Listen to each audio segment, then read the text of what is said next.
o envolvimento de pessoas que abusam quando estão em duas rodas.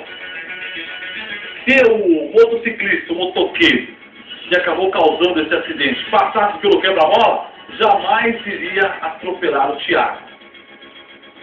Que na hora foi um anjo, que acabou tirando o motoqueiro da rua, arrastando a moto, sinalizando, chamando Fiat, aguardando sentado como levei ali, ó.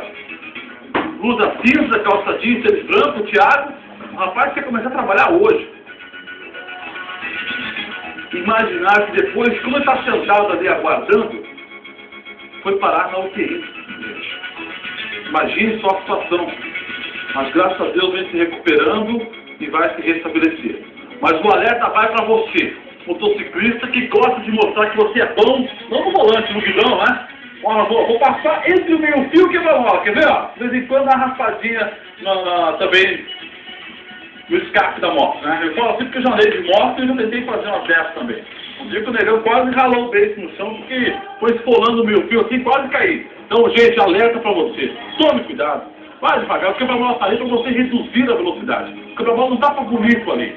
Olha o que aconteceu a esse jovem. Daqui a pouco nós vamos ter uma reportagem aqui no programa que vai mostrar o drama de uma garota de 10 anos que foi atropelada na manhã de ontem, quando ia para o colégio.